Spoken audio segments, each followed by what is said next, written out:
myself, Mr. Jadhav sir. Welcome all of you in our Shantiniketan online classes. Friends, as usual, I request you, if you haven't subscribed our YouTube channel, please subscribe it. Friends, today's video we are going to learn the English grammar topic which is called use hardly when. hardly dash when याचा वापर कसा करायचा हे आपण आजच्या व्हिडिओमध्ये पाहणार आहोत. इट्स कॉल्ड इन मराठी होते न होते तेच. म्हणजे एखादी घटना घडती न घडती तेच जर दुसरी घटना घडली असेल आणि त्या वाक्यामध्ये आपल्याला हार्डली व्हेन किंवा स्कॅर्सली व्हेन, हार्डलीच्या जागी आपण स्कॅर्सली किंवा बेअरली हे सुद्धा वापरू शकतो. हार्डलीच्या जागी स्कॅर्सली किंवा बेअरली वापरून किंवा हार्डली डॅश व्हेन वापरून जे उपवाक्य तयार होतं त्या उपवाक्याला ऍडव्हर्ब क्लॉज ऑफ टाइम असं म्हणलं जातं. म्हणजेच हार्डली डॅश व्हेन नि जर एखादं वाक्य जोडलं गेलं असेल तर त्यामध्ये असलेला जो सबऑर्डिनेट क्लॉज आहे त्या सबऑर्डिनेट क्लॉजला ऍडव्हर्ब क्लॉज ऑफ टाइम असं म्हणलं जातं. आता हार्डली डॅश व्हेन ह्या वाक्यामध्ये हे वाक्य शक्यतो भूतकाळातीलच घटना एकत्र जोडण्यासाठी वापर केला जातो. रूल्स दिलेत पाहिजे त्याचे. जेव्हा दोन क्रिया स्वतंत्र वाक्यात दिलेल्या असतात तेव्हा पहिल्या क्रियेच्या सुरुवातीस हार्डली हॅड घेऊन करता घ्यावा व त्यानंतर येणाऱ्या मुख्य क्रियापदाचे तिसरे रूप घ्यावे व पहिली क्रिया संपताच व्हेन घेऊन दुसरी क्रिया जशास तशी घ्यावी. वाक्याची सुरुवात हार्डली हॅडने करायची, त्यानंतर त्या वाक्यातील करता घ्यायचा आणि कर्त्यानंतर मुख्य क्रियापदाचं तिसरं रूप. जर तिसरं रूप दिलेलं नसेल तर तिसरं रूप आपल्याला त्या ठिकाणी घ्यावंच लागणार आहे. मुख्य क्रियापदाचं तिसरं रूप घ्यायचं, तिसऱ्या रूपानंतर राहिलेला वाक्याचा पहिल्या वाक्याचा भाग घ्यायचा, पहिलं वाक्य संपलं की व्हेन घ्यायचं आणि व्हेन घेऊन पुढील वाक्य जसेला तसे. आधारित प्रश्न कसा विचारला जातो पहा. एक्झाम्पल दिलं इथं. Sunil had entered the house, the phone started ringing असं वाक्य दिलं जातं आणि कंसामध्ये सूचना दिली जाते यूज हार्डली डॅश व्हेन. या हार्डलीच्या जागी स्कॅर्सली किंवा बेअरली हे सुद्धा शब्द त्या ठिकाणी घ्या असं सांगितलं जाऊ शकतं. त्यावेळेस त्याचा अर्थही तोच होतो आणि त्याचे नियमही त्याच पद्धतीने आपल्याला चेंज करता येतील. Sunil had entered the house ही ह्या वाक्यातील पहिली क्रिया घडलेली आहे आणि त्यानंतर द फोन स्टार्टेड रिंगिंग म्हणजे सुनीलने घरात प्रवेश केला न केला तेच फोन वाजायला सुरुवात झाली होती. म्हणजेच त्या वाक्यात पहिली क्रिया आहे Sunil had entered the house. म्हणजे पहिल्या क्रियेच्या सुरुवातीला आपल्याला हार्डली हॅड घ्यायचे. हार्डली हॅड नंतर त्या वाक्यातील करता कोणता आहे सुनील, त्यानंतर येणारे जे मुख्य क्रियापद आहे त्या मुख्य क्रियापदाचं तिसरं रूप येतात. एंटर्ड हे तिसरं रूप दिलेलंच आहे कारण इथं हॅड आलेला आहे. त्यामुळे जर दिलेल्या वाक्यात हॅड आलेला असेल तर त्यापुढे येणार जे क्रियापद आहे ते क्रियापद शक्यतो तिसऱ्याच रूपामध्ये आलेलं असतं म्हणून ते जसं तसं. जरी ते क्रियापदाचं तिसरं रूप आलेलं नसेल तर आपल्याला ह्या वाक्यामध्ये क्रियापदाचं तिसरं रूप घ्यावंच लागणार आहे. Hardly had Sunil entered the house, नंतर पहिली क्रिया संपली त्याऐवजी आपल्याला दुसऱ्या क्रियेच्या सुरुवातीला व्हेन घ्यायचंय आणि दुसरी क्रिया जशाला तशी when the phone started ringing. Hardly had Sunil entered the house when the phone started ringing अशा पद्धतीने आपण ते वाक्य करू शकतो. आता पहा दुसरं वाक्य. Father return from the office, he was call again. त्या वाक्यामध्ये पहिली क्रिया आहे फादर रिटर्न फ्रॉम ऑफिस म्हणजे वडील ऑफिसहून आले ना आले तेच ही वॉज कॉल अगेन त्यांना पुन्हा बोलवण्यात आलं. म्हणजेच वाक्यातील पहिली क्रिया आहे वडील ऑफिसहून परत आले. या वाक्यात आपल्याला सुरुवातीला हार्डली घ्यायचे. हार्डली हॅड नंतर आता पहा हे दिलेलं वाक्य सिंपल पास्ट टेन्स मध्ये आपण हॅड घालूत म्हणजे वाक्यात पास्ट परफेक्ट टेन्स करायलो आणि हार्डली हॅड नंतर वाक्यातील करता फादर, त्यानंतर मुख्य क्रियापदाचं तिसरं रूप hardly had father return from the office, त्यानंतर पहिली क्रिया संपली व्हेन घ्यायचंय आणि व्हेन घेऊन दुसरी क्रिया जसेला तशी when he was called again. अशा पद्धतीने आपल्याला दिलेल्या वाक्यामध्ये हार्डली डॅश व्हेन किंवा स्कॅर्सली डॅश व्हेन किंवा बिअरली डॅश व्हेन असं वाक्य आपण चेंज करू शकतो. आता खाली दोन वाक्य आहेत पहा. We had reach the top of the hill, it started raining.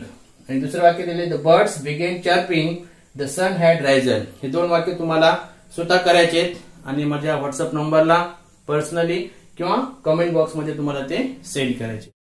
आता आपण ॲज सून ॲजच्या वाक्यामध्ये हार्डली व्हेनचा वापर कसा करायचा हे पाहणार आहोत पहा. जर दिलेलं वाक्य ॲज सून ॲजचा असेल तर त्या वाक्यात हार्डली व्हेनचा वापर करताना ॲज सून ॲज काढून त्या जागी हार्डली हॅड घ्यावे व त्यापुढे करता घेऊन मुख्य क्रियापदाचे तिसरे रूप घ्यावे व स्वल्पविराम काढून त्या जागी व्हेन वापरावे आणि व्हेन घेऊन त्यापुढे दुसरे वाक्य जशास तसे घ्यावे. पहा, जर दिलेल्या वाक्यात ॲज सून ॲज आला असेल तर ॲज सून ॲज काढायचे, त्या जागी हार्डली हॅड घ्यायचे, हार्डली हॅड नंतर दिलेल्या वाक्यातील करता घ्यायचा आणि कर्त्यानंतर मुख्य क्रियापदाचे तिसरे रूप घेऊन दिलेल्या वाक्यातील स्वल्पविराम काढून त्या स्वल्पविराम जागी व्हेन घ्यायचं आणि व्हेन नंतर दुसरं वाक्य राहिलेलं वाक्य त्याला तसं पुढे घ्यायचे. For example, as soon as I saw the gift I remembered the occasion. असं वाक्य दिलं जातं आणि कंसामध्ये सूचना दिली जाते यूज हार्डली डॅश व्हेन किंवा यूज स्कॅर्सली डॅश व्हेन किंवा यूज बेअरली डॅश व्हेन. मग त्या वाक्यात हार्डली व्हेन वापरायचं असेल तर आता आपल्याला माहिती आहे ॲज सून ॲजचं जे वाक्य असतं तीच क्रिया पहिली घडलेली असते, म्हणून ॲज सून ॲज काढून त्या ठिकाणी हार्डली हॅड घ्यायचं, हार्डली हॅड त्याचं त्या वाक्यातील सब्जेक्ट आहे आय, त्यानंतर मुख्य क्रियापदाचे तिसरं रूप. आता इथे saw it is a second form of the verb, त्याचं आपल्याला तिसरं रूप द्यायचे म्हणजे seen. Hardly had I seen the gift कॉमाच्या ठिकाणी व्हेन आणि बाकी पुढचं वाक्य जसं तसं. When I remember the occasion.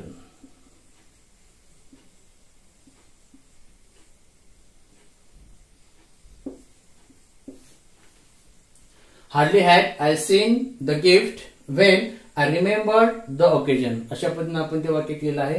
दुसरं वाक्य पहा. As soon as we went some distance we saw a juggler with his monkey. पहा, ॲज सून ॲज आलेल्या वाक्यात ॲज सून ॲज काढून त्या ठिकाणी हार्डली हॅड नंतर त्या वाक्यातील करता वी नंतर मुख्य क्रियापदाचं तिसरं रूप वेंट हे दुसरं रूप आहे, त्याचं तिसरं रूप येईल gone. Hardly had we gone some distance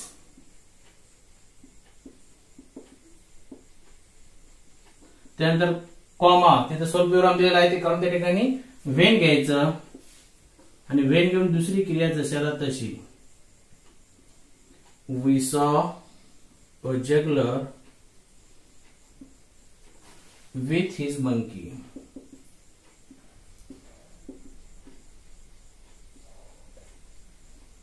अशा पद्धतीने आपण दुसरं वाक्य कंप्लीट केलं आहे आणि तिसरं वाक्य तुम्हाला कंप्लीट करायचंय. As soon as he saw the tiger he ran away. हे वाक्य तुम्हाला सोडून माझ्या कमेंट बॉक्समध्ये किंवा माझ्या व्हॉट्सअप नंबरवर पर्सनली सेंड करायचं. Now look at the third rule. त्या ठिकाणी तिसरा रूल दिलेला आहे तो म्हणजे कोणता. जर दिलेलं वाक्य नो सुनरचं असेल, नो सुनर डॅश दॅनचं वाक्य असेल तर नो सुनरच्या वाक्यात हार्डली डॅश व्हेन चा वापर करताना काय करायचं ते बदल पहा. हार्डली डॅश व्हेन वापरताना दिलेल्या वाक्यातील नो सुनर व त्यापुढील आलेले जे सहाय्यकारी क्रियापद आहे ते सहाय्यकारी क्रियापद काढून टाकायचंय आणि त्या सहाय्यकारी क्रियापदाऐवजी हार्डली हॅड घेऊन त्यापुढे करता घ्यावा व त्यापुढे येणाऱ्या मुख्य क्रियापदाचे म्हणजे कर्त्यानंतर येणाऱ्या जे मुख्य क्रियापद आहे त्या मुख्य क्रियापदाचे तिसरे रूप घेऊन दिलेल्या वाक्यातील दॅन काढून त्या जागी व्हेन वापरावे व पुढील वाक्य जशास तसे घ्यावे. पहा, इथे एक्झाम्पल दिलेलं आहे. No sooner did he open the door that the birds flew away. असं वाक्य दिलं जातं आणि कंसामध्ये सूचना दिली जाते यूज हार्डली डॅश व्हेन. या वाक्यात हार्डली डॅश व्हेन वापरायचंय म्हणजे दिलेलं वाक्य कशाचं आहे नो सुनरचं. मग नो सुनर आणि त्यासमोर आलेलं ते सहाय्यकारी क्रियापद हे काढून टाकायचं आणि त्या ठिकाणी हार्डली हॅड घ्यायचंय. हार्डली हॅड त्यानंतर दिलेल्या वाक्यातील करता कोणता आहे ही. हार्डली हॅड ही ही नंतर दिलेलं वाक्यातील मुख्य क्रियापद आहे open. It is the first form of the verb. क्रियापदाचं पहिलं रूप आहे ते आपल्याला क्रियापदाचं तिसरं रूप घ्यावं लागेल. म्हणून तिसरं रूप येईल open. Hardly had he open the door. Than काढून त्या ठिकाणी वेन घ्यायचे आणि पुढची क्रिया जशाला तशी. When the birds flew away. त्यानंतर तिसरं वाक्य पहा. दुसरं वाक्य no sooner did I stumble out of the pool than माला अक्यूज मी. त्या ठिकाणी नो सुनरचं वाक्य लिहिलं आहे. नो सुनर डीड हे काढून टाकून त्या ठिकाणी आपल्याला हार्डली हॅड घ्यायचंय. हार्डली हॅड नंतर दिलेल्या वाक्यातील कर्ता कोणता आहे? दिलेल्या कर्ता आय आहे. कर्ता घ्यायचा. आय नंतर मुख्य क्रियापद scramble. It is the first form of the verb. क्रियापदाचं पहिलं रूप आहे त्याचं आपल्याला तिसरं रूप घ्यायचंय. तिसरं रूप काय घ्यायचं लक्षात आलं का? आपण इथं हार्डली सोबत हॅड हे सहाय्यकारी क्रियापद वापरायलो. हॅड हे सहाय्यकारी क्रियापद वापरल्यामुळे आपण त्याचं पास्ट परफेक्ट टेन्स करत आहोत. म्हणून त्यापुढे आपल्याला येणारं जे क्रियापद आहे त्याचं तिसरं रूपच घ्यावं लागतं हार्डली हॅड मध्ये. त्यानंतर I scramble out of the pool. त्यानंतर दॅन काढून त्या ठिकाणी वेन घ्यायचं आणि पुढची क्रिया जशाला तशी किंवा पुढचं वाक्य झालं तसं. वेन माला अक्यूज मी. अशा पद्धतीने आपण नो सुनरच्या वाक्यामध्ये हार्डली वेन कसं वापरायचं हे पाहिलेलं आहे. Now you have the homework. तुम्हाला होमवर्क दिले पहा. The child saw his mother it rush towards her. आणि दुसरं वाक्य आहे the bus left he reached the bus stand. मला हे दोन वाक्य जे आहेत हे दोन वाक्य तुम्हाला 3 वाक्यामध्ये कन्वर्ट करायचे. म्हणजे ऍज सुन ऍजचं वाक्य याच्यामध्ये ऍज सुन ऍज त्याला युज करायचे. त्याबरोबरच नो सुनर दॅन युज करायचे आणि त्यानंतर हार्डली डॅश डॅश वेन हे 3 वाक्यामध्ये प्रत्येक वाक्य तुम्हाला कन्वर्ट करायचे. ऍज सुन ऍजचं एक, नो सुनरचं एक आणि हार्डली वेनचं एक. आणि ते वाक्य कंप्लीट करून माझ्या कमेंट बॉक्समध्ये किंवा माझ्या व्हॉट्सअप नंबरवर पर्सनली सेंड करायचं आहे. तर विद्यार्थी मित्रांनो तुम्हाला नक्कीच व्हिडिओ आवडला असेल तर लाईक करा आणि तो व्हिडिओ इतरांनाही शेअर करा. आणि त्याबरोबरच तुम्ही जर आपल्या युट्यूब चॅनलवर नवीन असाल तर आपल्या युट्यूब चॅनल त्याचं की नाव आहे शिवदास जाधव गंगाखेड.